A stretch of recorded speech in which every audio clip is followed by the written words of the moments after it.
اعوذ باللہ من الشیطان الرجیم، بسم اللہ الرحمن الرحیم، الحمد للہ خالق الخلق باسط الرزق فالق الاصباح ذی الجلال والاکرام والفضل والانعام، ثم الصلاۃ والسلام وتحیۃ والاکرام علی سلطان الخلائق اجمعین وسید الاولین والآخرین وخاتم النبیین وشفیع المذنبین ورحمۃ للعالمین ورسول المسدد والمصطفى الاحمد ابی القاسم محمد وآلہ الطیبین الطاہرین المعصومین المظلومین المنتجبین المنتخبین المیامین الهادین المهدیین الذین اذهب اللہ عنہم الرجس وطہرہم تطہیرا، اللہم صل علی محمد وآل محمد سیما بقیت اللہ فی الارضین عجل اللہ تعالی فرجہ الشریف ولعنت اللہ علی اعدائہم اجمعین من الآن الى یوم الدین، اما بعد فقد قال اللہ عز وجل علم یجدک یتیما فآوی ووجدک ضالا فہدی ووجدک عائلا فاغنی۔ صلوات پڑھنے پر محمد وآل محمد، اللہم صل علی محمد وآل محمد۔ ناظرین گرامی قدر، یہ مجلس اعزا بسلسلہ شہادت ملکۃ العرب جناب خدیجۃ الکبریٰ سلام اللہ علیہا منعقد کی گئی ہے، اور جناب خدیجہ وہ بی بی کی جو نہ فقط یہ کہ ام المومنین تھی بلکہ وہ بی بی کی جو ام المعصومین تھی۔ عزیزان گرامی قدر، جناب خدیجہ کا جو قصیدہ قرآن مجید میں موجود ہے اسی آئے وافل ہدایہ کو عنوان سخن قرار دیا ہے کہ جہاں ارشاد رب العزت ہو رہا ہے کہ علم یجدک یتیما فآوی ووجدک ضالا فہدی ووجدک عائلا فاغنی، کہ اے میرے حبیب کیا ہم نے آپ کو تنگ دست پا کے غنی نہیں کر دیا؟ اے میرے حبیب کیا ہم نے آپ کو تنگ دست پا کے غنی اور ثروت مند نہیں کیا؟ عزیزان گرامی قدر، سوچنے کا مقام ہے کہ وہ کس کی دولت تھی کہ جس دولت کو خداوند عالم اپنی جانب منسوب کر رہا ہے؟ وہ کس کی دولت تھی، وہ کس کی ثروت تھی کہ جس کی دولت کو، جس کی ثروت کو، جس کی محنت کو ذات خداوند عالم، ذات واجب الوجود اپنی ذات کی طرف منسوب کر رہا ہے؟ وہ کس کی دولت تھی کہ جس کی دولت نے اسلام کو پالا ہے؟ تو میں سمجھتا ہوں کہ میں کوئی بات کہوں تو وہ اس کی کوئی اپنی وقعت اور اہمیت نہیں ہے۔ پیغمبر اسلام صلی اللہ علیہ وآلہ وسلم نے خود ارشاد فرمایا کہ ما قام الاسلام الا بسیف علی و ثروت خدیجہ، اسلام اپنے پیروں پہ نہیں کھڑا ہوا، اسلام کو استقامت نہیں ملی، یا اگر اسلام کو استقامت ملی ہے تو یا تو علی کی تلوار کے ذریعے ملی ہے یا خدیجہ کی دولت کے ذریعے ملی ہے۔ اسلام اگر اپنے پیروں پہ کھڑا ہوا ہے تو یا علی کی الا بسیف علی و ثروت خدیجہ، یا علی کی تلوار کے ذریعے اسلام کو استقامت ملی ہے یا خدیجہ کی دولت کے ذریعے اسلام کو استقامت ملی ہے۔ یا یوں کہہ دوں کہ میزان رسالت میں، میزان رسالت مآب میں اسلام کی استقامت کے حوالے سے جو مرتبہ، جو مقام علی کی ذوالفقار کا ہے، وہی مرتبہ جناب خدیجہ کی دولت کا ہے۔ عزیزان گرامی قدر، یہ جناب خدیجہ ہیں کہ جن کے متعلق کیا بیان کیا جائے، اور عقل قاصر ہیں ان کے فضائل کو سمجھنے سے کہ ملکۃ العرب، ملکۃ العرب، دیکھیے اس لفظ اور اس جو لقب ہے جناب خدیجہ کا، اس لقب کو سمجھ لیں آپ اگر تو بہت سارے فضائل ہیں کہ جو آپ حضرات کو سمجھ میں آ جائیں گے۔ ملکۃ العرب، دیکھیے جناب خدیجہ کو مالکہ نہیں کہا گیا، ملیکہ کہا گیا۔ مالکہ اور ملیکہ میں کیا فرق ہے؟ دیکھیے مالکہ بھی اختیار والی خاتون کو کہا جاتا ہے، اقتدار والی خاتون کو کہا جاتا ہے، اور ملیکہ بھی اختیار و اقتدار والی خاتون کو کہا جاتا ہے، مگر دونوں کے مابین فرق کیا ہے؟ دیکھیں اگر جناب خدیجہ کو مالکہ کہا جاتا تو پھر یہ سوال اٹھ سکتا تھا کہ یہ مالکہ تھیں تو ان کے اختیار میں، ان کی دولت میں، ان کی ثروت میں، ان کے اقتدار میں زوال پیدا ہونے کا امکان تھا۔ اگر جناب خدیجہ کو مالکہ کہا جاتا تو پھر اس کا مطلب یہ ہے کہ جو دولت کل تھی، جو اختیار کل تھا، وہ آج نہیں ہے، جو اختیار آج ہے وہ اختیار کل نہیں ہے۔ مگر خدیجہ کو مالکہ نہیں کہا گیا، ملیکہ کہا گیا، یعنی جو اختیار جناب خدیجہ کا کل تھا وہی اختیار جناب خدیجہ کا آج ہے، جو اختیار آج ہے وہی اختیار کل تک رہے گا۔ یا لفظ بدل کے کہہ دوں کہ خدیجہ دنیا میں تھی تو ملکۃ العرب تھیں، آخرت میں آئیں گی تو ملکۃ المحشر ہوں گی۔ عزیزان گرامی قدر، یہ لفظ ملکہ اپنے آپ میں فضائل کا ایک سمندر ہے جناب خدیجہ سلام اللہ علیہا کے حوالے سے۔ دیکھیے دو لفظ ہیں، ان دونوں لفظوں کو آپ حضرات سمجھ لیں، ایک لفظ ہے ملک اور ایک لفظ ہے ملک۔ دونوں کے مابین ایک فرق ہے. ملک کسے کہتے ہیں؟ دونوں عربی کے لفظ ہیں. ملک بھی اختیار کے معنوں میں آتا ہے اور ملک بھی اختیار کے معنوں میں آتا ہے، مگر دونوں کے درمیان ایک فرق ہے. فرق کیا ہے؟ مثال کے طور پہ ایک گھر ہے کہ جو مجھے میرے والد سے، میرے دادا سے، میرے والد کو ورثے میں ملا. اب میرے دادا انتقال کر گئے اور میرے والد کو مثال کے طور پہ وہ گھر ورثے میں ملا ہے، لیکن گھر تو میرا ہے لیکن قبضہ کسی اور کا ہے. تو یہاں پہ کیا کہا جائے گا؟ ہمارے اردو میں بھی وہ لفظ رائج ہے، کہتے ہیں صاحب ملکیت ان کی ہے مگر قبضہ کسی اور کا ہے. یعنی ملک تو میرے والد کی ہے مگر اختیار میرے مالک کا نہیں ہے. یعنی جہاں چیز اپنی ہو مگر اختیار اپنا نہ ہو، وہاں جو لفظ استعمال ہوتا ہے وہ ہے لفظ ملک. اور جہاں چیز بھی اپنی ہو اور اختیار بھی اپنا ہو، وہاں جو لفظ استعمال ہوتا ہے وہ لفظ ہے ملک. خداوند عالم نے جب اپنی بادشاہت اور اپنی سلطنت اور اپنے اختیار کو بیان کیا قرآن مجید میں، تو اس نے اپنے لیے لفظ ملک کا استعمال نہیں کیا، اس نے اپنے لیے لفظ ملک کا استعمال کیا. مشہور و معروف سورہ مبارک ملک ابتدائی آیت، پہلی آیت میں ارشاد ہوا تبارک الذی بیدہ الملک، بابرکت ہے وہ ذات کی جو ملک کی مالک ہے. یعنی خداوند عالم بتا رہا ہے کہ یہ کائنات میری اور اختیار بھی میرا ہے. یہ ملک ہے، یہ ملک نہیں ہے، یہ ملک ہے. لیکن یہاں شاید میں نے ترجمے میں کوتاہی کی، یہاں خداوند عالم نے اپنی ذات سے ملک کی نسبت نہیں دی ہے، بلکہ کہا تبارک الذی بیدہ الملک، بابرکت ہے وہ ذات کی جس کے ہاتھ میں ملک ہے. یعنی گویا ہمیں اشاروں میں سمجھایا یہ جا رہا ہے کہ سمجھ لو کائنات بھی ید اللہ کی ہے، اختیار بھی ید اللہ کا ہے.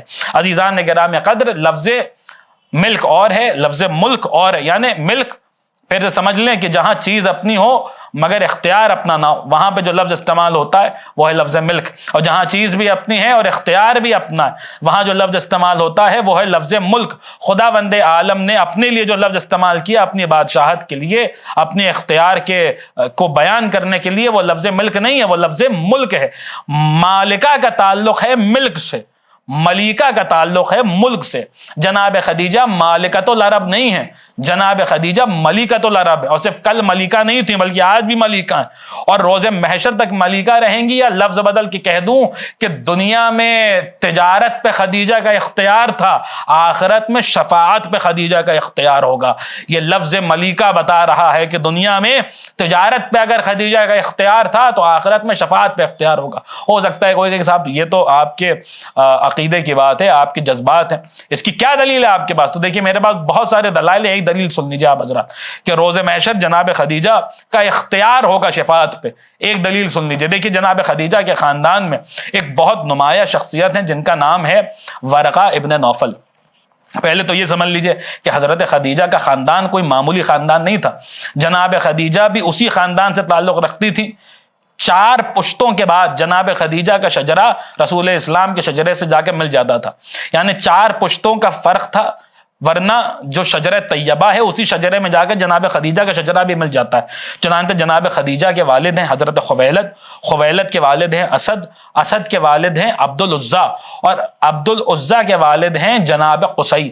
اور یہ حضرت قصی علیہ السلام کون ہے؟ حضرت قصی وہی ہیں کہ جن کے بیٹے ہیں حضرت عبد مناف، عبد مناف کے بیٹے ہاشم، ہاشم کے بیٹے ہیں عبد المطلب، اور عبد المطلب کے بیٹے ہیں عبداللہ، اور عبداللہ کے بیٹے ہیں رسول اللہ. یعنی جناب خدیجہ 4 پشتوں کا فرق ہے.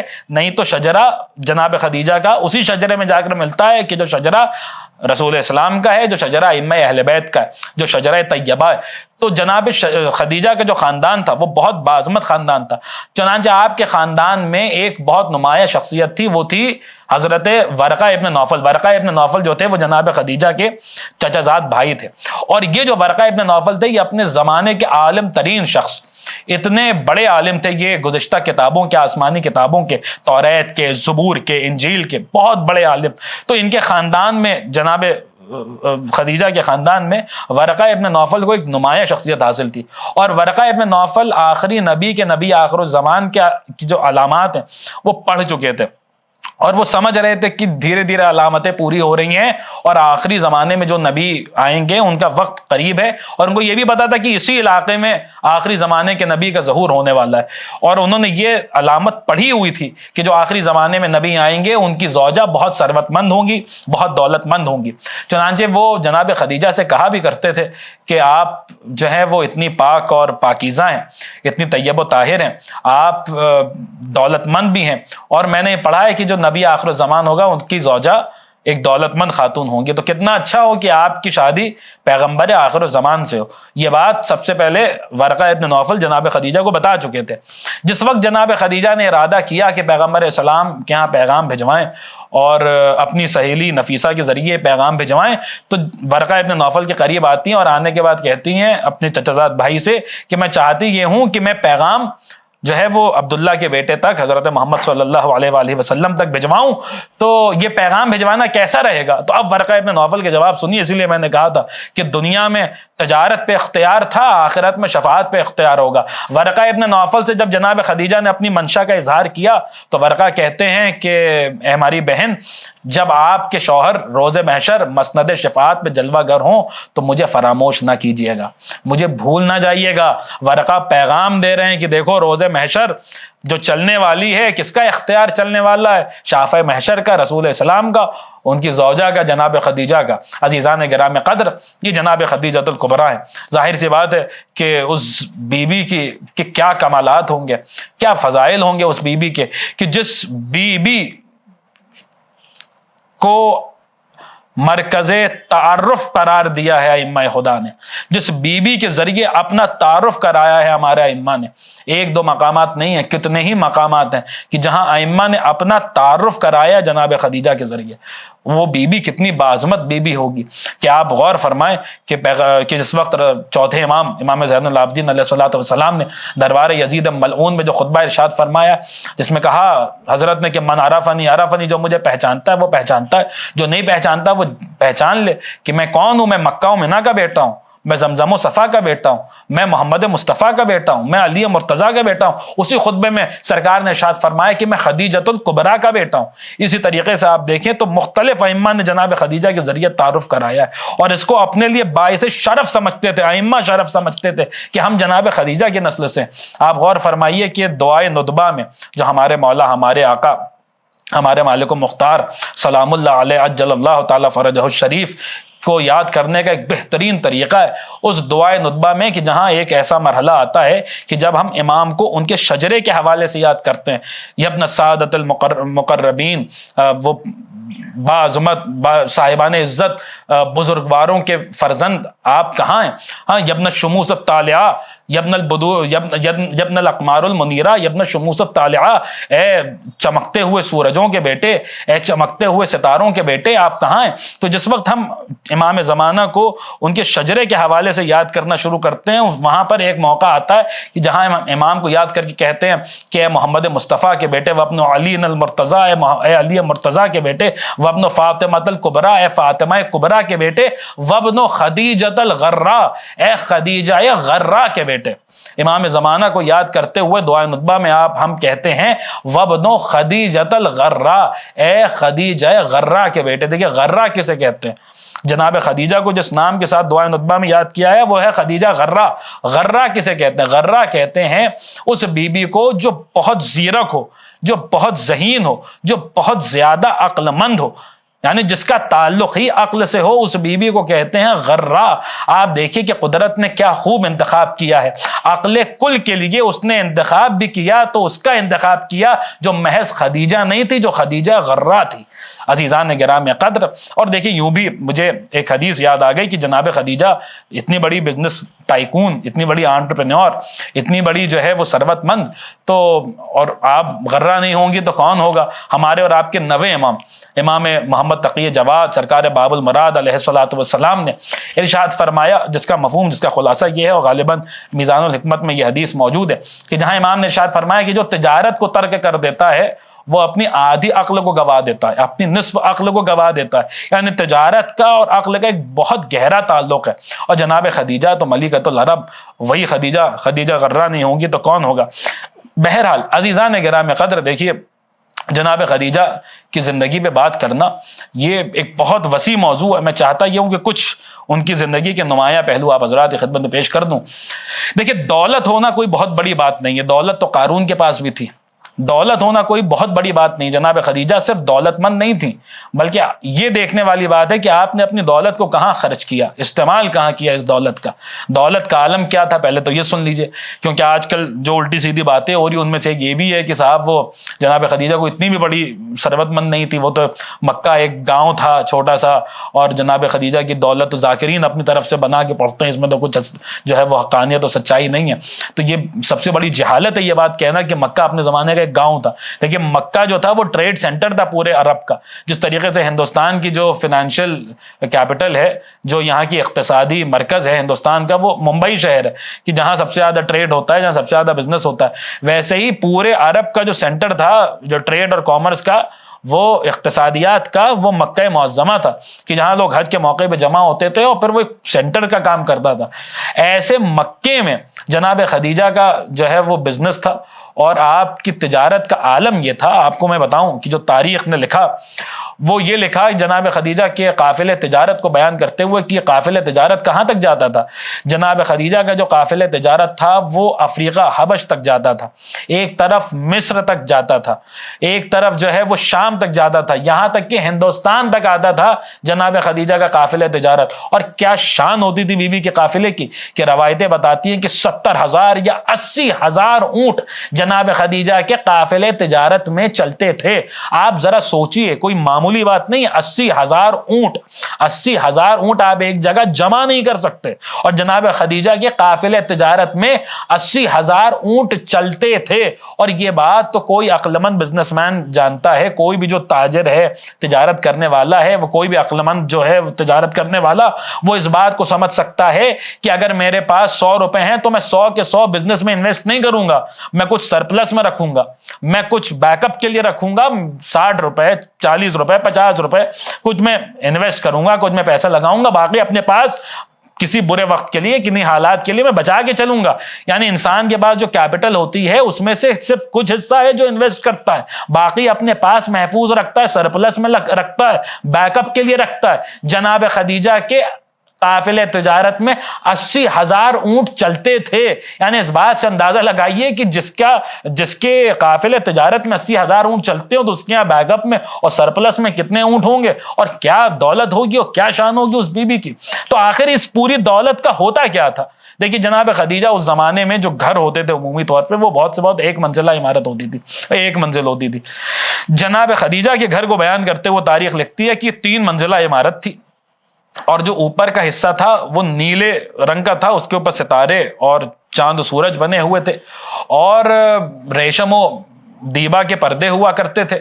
اور عالم یہ ہوتا تھا, اتنے بڑے گھر کا ہوتا کیا تھا؟ تو جناب خدیجہ اپنے ملازمین کو حکم دیتی تھی, سنیے اور بغور سنیے اس بات کو, جناب خدیجہ اپنے ملازمین کو حکم دیتی تھی کہ جاؤ اور جا کے عرب کے صحرا میں جاؤ اور جا کے دیکھو, اگر کوئی باپ اپنی بیٹی کو زندہ درگور کر رہا ہو تو اس سے کہو کہ بھائی تم اپنی بیٹی کو زندہ مت دفناؤ, اگر تم نہیں پال سکتے تو تمہاری بیٹی کو خدیجہ پالیں گی, اگر تم نہیں اس کی پرورش کر سکتے تو تمہاری بیٹی کو خدیجہ پالیں گی.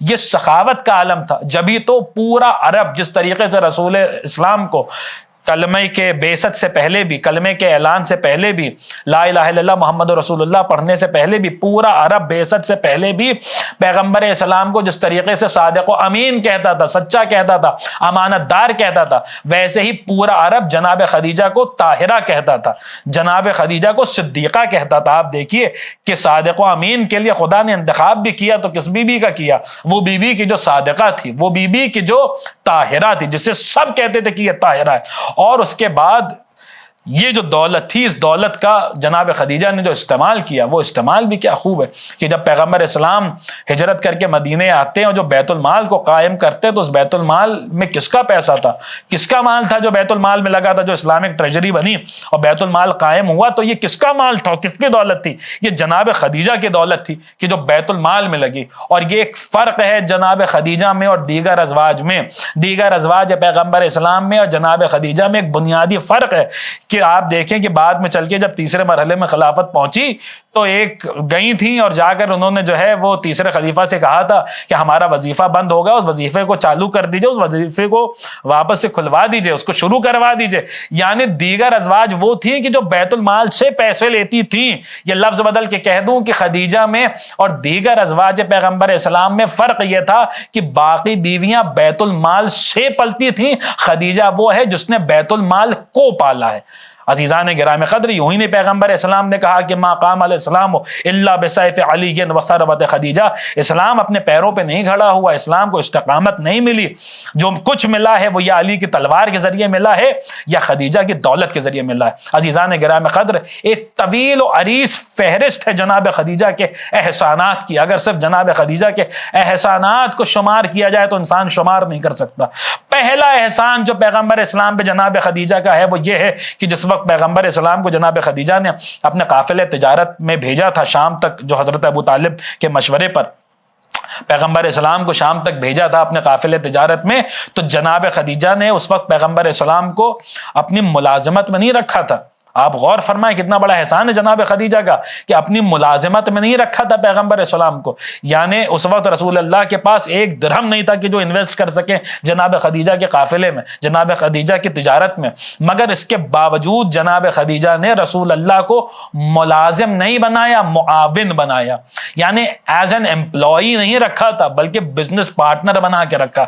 آپ غور فرمائیں یہ کتنی بڑی بات ہے کہ رسول اللہ کو جناب خدیجہ نے امپلائی نہیں بنایا ہے، بزنس پارٹنر بنایا ہے، ملازم نہیں بنایا ہے، معاون بنایا ہے۔ یہ احسان ہے جناب خدیجہ کا، اور رہتی دنیا تک جناب خدیجہ نے ایک پیغام دیا۔ آپ غور فرمائیں اس بات پر کہ آج جبکہ دنیا جو ہے وہ کیپٹلزم کی طرف اس طریقے سے بڑھ رہی ہے، اور کیپٹلزم بھی کیا اتنے جو ہے اس میں خرابیاں آ گئیں کہ کرونی کیپٹلزم کی بات ہونے لگی، تو ایسے موقع پر جناب خدیجہ کی یہ جو عمل تھا اس کی طرف انسان کو توجہ دینی چاہیے کہ جناب خدیجہ نے رسول اللہ کے پاس ایک درہم نہیں تھا ان کی تجارت میں جو ہے انویسٹ کرنے کے لیے، مگر رسول اللہ کو ملازم نہیں بنایا، معاون بنایا، اور جناب خدیجہ نے رہتی دنیا تک ایک پیغام دیا ہے کہ دیکھو عقل مند تاجر، بہترین تاجر وہ نہیں ہوتا جو صرف مال کو دیکھے، بلکہ بہترین تاجر وہ ہوتا ہے جو صلاحیتوں کو دیکھتا ہے، جو صلاحیتوں کو دیکھتا ہے۔ جناب خدیجہ جیسی تجارت کس کی تھی؟ بہرحال عزیزان گرامی، جناب خدیجہ نے رسول اللہ کو ملازم نہیں بنایا، معاون بنایا، اور یہ تمام عالم اسلام پہ احسان کیا جناب خدیجہ نے۔ اگر ملازم بنا لیتی، رسول اللہ کو ملازمت میں رکھ لیتی جناب خدیجہ، تو پھر نوکری کرنا سنت ہو جاتا۔ جناب خدیجہ نے رسول اللہ کو ملازمت میں نہ رکھ کے اپنا بزنس پارٹنر بنا کے تجارت کو سنت بنا دیا۔ اب رہتی دنیا تک تجارت سنت رہے گی۔ بہرحال ایک طویل و عریض فہرست ہے جناب خدیجہ کے احسانات کی، اور آپ غور فرمائیں کہ جس وقت رسول خدا گئے اس قافلے تجارت میں اور بہترین منافع ہوا، خود جناب خدیجہ کا جو غلام ہے میسرہ، جسے جناب خدیجہ نے اس بات کے لیے معین کیا تھا کہ دیکھو راستے میں جو کچھ بھی ہوتا جائے تو بتاتے مجھے آ کر بتانا کہ کیا کیا ہوا ہے محمد کے ساتھ صلی اللہ علیہ وآلہ وسلم۔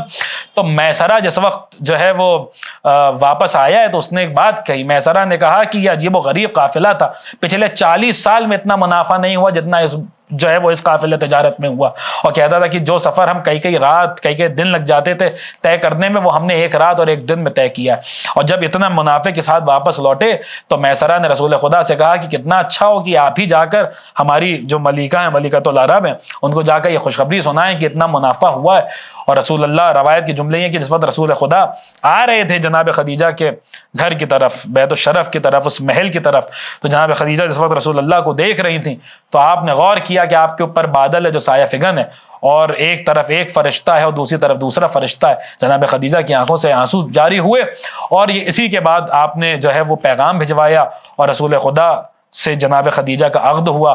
یہ عقد بھی منفرد تھا، کیونکہ تاریخ رسالت میں جتنی بھی شادیاں ہوئیں اس کے بعد وہاں یہی ہوا کہ بیٹی کو ان کے گھر میں لا کے پہنچا دیا گیا۔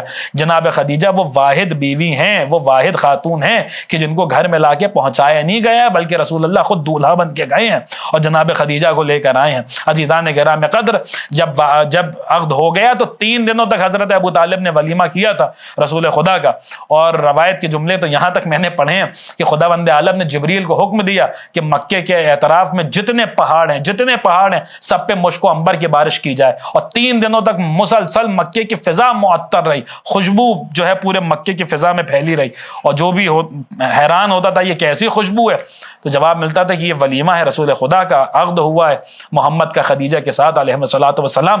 بہرحال عزیزان گرام قدر، جناب خدیجہ کیا کہنے جناب خدیجہ کے، کون سمجھ سکتا ہے جناب خدیجہ کے فضائل و کمالات کو، کہ آپ ایک جملہ میں کہوں گا کہ خدیجہ کوئی معمولی خاتون نہیں ہے، یہ شب قدر کی ماں ہے، یہ حقیقت شب قدر کی والدہ ہے، مادر حقیقت شب قدر ہیں۔ عقلیں عاجز ہیں خدیجۃ الکبریٰ کے فضائل و مناقب کو سمجھنے سے۔ جناب خدیجہ کی معرفت نورانیہ کے حوالے سے ایک جملہ کہہ دوں اور بات کو تمام کروں۔ عزیزان گرام قدر، جناب خدیجہ وہ باعظمت خاتون ہے کہ جن کی معرفت نورانیہ کے حوالے سے ایک حدیث سنتے چلیے، اور جو صاحبان عرفان ہیں ان کی دعائیں چاہوں گا، بات یہیں پہ تمام کر دوں گا۔ امام حسن مجتبیٰ علیہ الصلوۃ والسلام نے ایک جملہ ارشاد فرمایا جناب خدیجہ کی تعریف میں، وہ سن لیجئے، بلکہ فخریہ وہ جملہ امام حسن مجتبیٰ علیہ الصلوۃ والسلام نے ارشاد فرمایا، اور وہ جملہ امام کا سنیے، اور بہرحال اہل عرفان سے دعائیں چاہوں گا۔ اس روایت کو علامہ محمد محمدی اشتہاردی نے اپنی کتاب ملکۃ العرب میں لکھا ہے کہ امام فخریہ کہتے تھے کہ کنت انا اشبہ الناس بخدیجۃ الکبریٰ، فخریہ امام حسن کہتے تھے کہ تمام لوگوں میں سب سے زیادہ اگر کوئی خدیجۃ الکبریٰ سے مشابہت رکھتا ہے تو وہ میں ہوں۔ کنت انا اشبہ الناس بخدیجۃ الکبریٰ، تمام انسانوں میں جو خدیجۃ الکبریٰ سے سب سے زیادہ مشابہت رکھتا ہے وہ میں ہوں، وہ میں حسن مجتبیٰ ہوں۔ اور یہاں پہ امام نے دیکھیے عجیب و غریب فصیح و بلیغ جملہ ہے امام کا، امام نے کہا ہے کنتو انا اشبہ الناس، یہ وہی کنتو ہے جو کنتو کنز المخفیہ میں آیا ہے، یہ وہی کنتو ہے جو کنتو نبی و آدم و بین الماء و الطین میں آیا ہے، یہ وہی کنتو ہے جو کنتو ولی و آدم و بین الماء و الطین میں آیا ہے۔ عزیزان گرام قدر، یعنی جب خداوند عالم نے امام حسن کا پیکر بنایا تو اسی وقت امام حسن کو جناب خدیجہ کا سب سے زیادہ مشابہ قرار دیا۔ اللہ اکبر، یہ کتنی بڑی بات ہے، اس بات پر اگر انسان سوچتا رہے تو کتنے ہی معرفت کے دریچے کھلتے چلے جائیں گے۔ بہرحال عزیزان گرام قدر، یہ جناب خدیجہ کس کو پتہ ہے جناب خدیجہ کیا خبر ہے کسی کو کہ جناب خدیجہ کا مرتبہ اور جناب خدیجہ کی عظمت کیا ہے؟ انسان اگر ہمارے ساتھ مثلا ہمیں کوئی کام پڑا، ہم نے کہا صاحب ہم مکھیہ منتری کاریالے جا رہے ہیں کسی وجہ سے، اور وہاں ایک صاحب کو لے لیا، ہم نے کہا ذرا ہمارے ساتھ چلیے، وہ ہمارے ساتھ گئے اور وہاں پہنچے تو وہاں چپراسی نے سلام کیا ان کو، تو بڑا فخریہ کہنے لگا کہ دیکھیں یہاں مجھے چپراسی سلام کر رہا ہے، یہاں میرا آنا جانا ہر آدمی مجھے جانتا ہے، مجھے کیا سمجھ رہے ہیں؟ یعنی انسان اگر کہیں پہنچ جاتا ہے اور کوئی اس کو سلام کر دیتا ہے تو سمجھتا ہے کہ صاحب بہت بڑی بات ہو گئی، یہاں پہ لوگ میری جان پہچان ہے، اچھی جان پہچان ہے، لوگ مجھے سلام کرتے ہیں۔ اب دنیا کیا سمجھے کہ خدیجہ کیا ہے؟ خدیجہ وہ ہیں کہ جب کسی بات میں کسی ملونہ نے جناب خدیجہ سے اپنا موازنہ کرنا چاہا تو رسول السلام نے ایک جملہ ارشاد فرمایا، اس کا خلاصہ یہ ہے کہ جب تک خدیجہ کی وفات نہیں ہوئی تھی، جب تک جناب خدیجہ کا انتقال نہیں ہوا تھا، اس وقت تک جبریل امین جو بھی وحی لے کر آتے تھے تو پیغام رسول اللہ کے لیے ہوتا تھا، سلام جناب خدیجہ کے لیے ہوتا تھا۔ یعنی جو بھی وحی جناب جبریل امین لے کر آتے تھے تو اس میں ہر وحی میں جناب خدیجہ کو سلام کرتے تھے۔ یعنی وہ ذات کیا ہوگی کہ جسے سید الملائکہ سلام کرے، جسے خداوند عالم اپنی بارگاہ سے سلام بھجوائے۔ ہاں عزیزان گرام قدر، یہ خدیجہ ہیں کہ جنہوں نے اپنا سب کچھ دین اسلام پہ قربان کر دیا، اتنی دولت تھی سب کچھ پیغمبر اسلام پہ قربان کر دیا، رسول اسلام پہ صدقہ کر دی پوری دولت کو۔ وہی خدیجہ ہیں کہ جن کی آج رخصت کا ماتم ہے، جن کی شہادت کے لیے یہ مجلس اعظم منعقد کی گئی ہے۔ آپ حضرات جہاں بھی تشریف فرمائیں، جب مصائب سنیں تو گریہ کریں، جناب خدیجہ کو، جناب سیدہ کو پرسا دیں، یقیناً امام زمانہ عجل اللہ تعالیٰ فرجہ الشریف آپ کو اس کا اجر دیں گے۔ وہ خدیجہ کہ جنہوں نے اپنا سب کچھ اسلام پہ قربان کر دیا۔ یہ سال عجیب و غریب سال تھا پیغمبر اسلام کے لیے، اسی سال جناب ابو طالب کی بھی شہادت ہوئی ہے اور جناب خدیجہ کی بھی شہادت ہوئی ہے۔ پیغمبر اسلام نے اس پورے سال کو عام الحزن کہا، یہ غم و اندوہ کا سال ہے، یہ رنج و علم کا سال ہے، پورا سال غم کا سال ہے، ماتم کا سال ہے۔ عزیزان گرامی، دیکھیے لوگ کہتے ہیں وفات ہے جناب خدیجہ، لیکن میں ایک جملہ کہتا ہوں اکثر کہ یہ جو جناب خدیجہ کی شہادت ہوئی ہے، اس کو اگر آپ غور سے اس کو سمجھیں تو واقعی یہ شہادت ہی ہے، کیونکہ جو پریشانیاں، جو مصیبتیں، جو صعوبتیں، جو مصائب جناب خدیجہ پہ شیب ابی طالب میں ڈھائے گئے، ان مصائب کے بعد، ان مصیبتوں کے بعد وہ واقعاً شہادت ہی تھی جناب خدیجہ کی شیب ابی طالب میں، طلب کہ میری شہزادی دنیا سے رخصت ہوئی ہے۔ اور عالم یہ تھا کہ جس وقت رخصت کا وقت آیا ہے، آپ یہ سوچیں کہ یہی شب رہی ہوگی، شب 10ویں ماہ رمضان رہی ہوگی یقیناً، کہ جس وقت جناب خدیجہ دنیا سے رخصت ہو رہی تھی، تو عجیب و غریب عالم تھا شیب ابی طالب کا۔ روایت کے جملے یہ ہیں، ابھی جناب سیدہ کی عمر کتنی ہے؟ محض 5 سال ہے، اور سر سے ماں کا سایہ اٹھ رہا ہے۔ رسول السلام جب جناب خدیجہ کے قریب آئے تو دیکھا آنکھوں میں آنسو آ گئے۔ کہا خدیجہ تم جہاں جا رہی ہو وہاں تمہیں مریم ملیں گی، وہاں تمہیں آسیہ ملیں گی، خدیجہ جب ان سے ملنا تو میرا سلام کہہ دینا۔ عزیزان گرامی قدر، رسول خدا یہ سلام کہہ کے باہر آئے۔ 5 برس کی تھی جناب سیدہ، محض 5 برس کی، ماں دنیا سے رخصت ہو رہی ہے۔ یہ بھی اس گھرانے کی قسمت ہے کہ آج خدیجہ رخصت ہو رہی ہیں تو زہرا 5 سال کی ہیں، کل سیدہ رخصت ہوں گی تو زینب 5 سال کی ہوں گی۔ جناب سیدہ جناب خدیجہ کے قریب آئیں، ماں نے بیٹی کو دیکھا، آنکھوں میں آنسو آئے، بیٹی کو مخاطب کر کے کہتی ہیں میری لاڈلی، مجھے تمہارے بابا سے حیا آتی ہے، تمہارے بابا سے شرم آتی ہے، اپنے بابا تک میرا ایک پیغام پہنچا دینا کہ اگر کفن نہ مل پائے، اگر کفن ملنے میں پریشانی ہو، کفن نہ مل پائے تو پریشان ہونے کی ضرورت نہیں ہے، خدیجہ کو وہ اپنے کرتے کا کفن دے دیں۔ اگر کفن نہ مل پائے، یہ کون کہہ رہا ہے؟ یہ وہ بی بی کہہ رہی ہے جس نے اپنی ساری دولت رسول اللہ پہ قربان کر دی، اسلام پہ قربان کر دی، اس پر آج یہ دن آیا ہے کہ اسے ایک کفن نہیں مل پا رہا ہے۔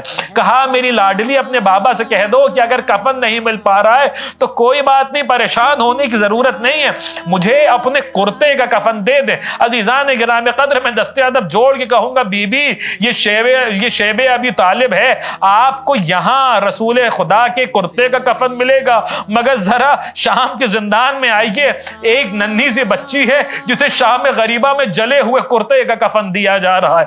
ہاں عزیزان گرامی قدر، رسول خدا واپس آئے، جناب خدیجہ دنیا سے رخصت ہوئی، لیجئے غسل و کفن کا مرحلہ آیا، مگر ہاں یہ غربت کا جب وقت آیا، جب کفن دینے کا وقت آیا تو روایت کے جملے یہ ہیں، ایک روایت بڑھ کے سہارا دیتی ہے، اور وہ یہ ہے کہ جبریل امین آسمان سے نازل ہوئے، اور انہوں نے نازل ہونے کے بعد کہا کہ خدا بعد از تحفہ درود و سلام کہہ رہا ہے کہ اے ہمارے حبیب، ہم خدیجہ کے لیے جنت سے کفن بھیجے دے رہے ہیں، ہم خدیجہ کے لیے جنت سے کافور بھیجے دے رہے ہیں۔ خدا بند عالم نے جناب خدیجہ کے لیے جنت سے کفن بھی بھیجا، جنت سے کافور بھی بھیجا۔ میں دست ادب جوڑ کے کہوں گا بی بی مبارک ہو، آپ کو جنت کا کفن بھی مل گیا، آپ کو جنت کا کافور بھی مل گیا، مگر ذرا کربلا میں آ کے دیکھیے، ایک غریب ہے جسے اس کے خون سے غسل دیا جا رہا ہے، جسے خاک شفا کا کفن پہنایا جا رہا ہے، جسے گھوڑوں کی ٹاپوں سے ہنوط کیا جا رہا ہے۔ الا لعنت اللہ علی القوم الظالمین، انا للہ و انا الیہ راجعون، اللہم عجل ولیک الفرج۔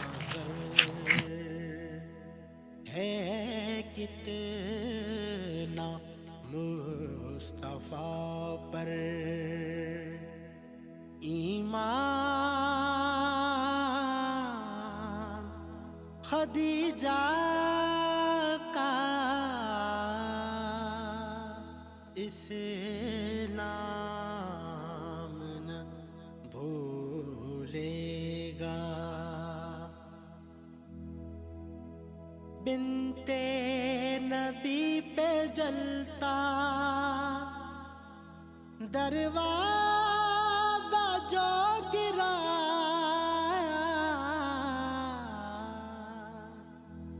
بنتے نبی پہ جلتا دروازہ جو گرایا، در اصل قتل ہے یہ مسلمان، خدیجہ کا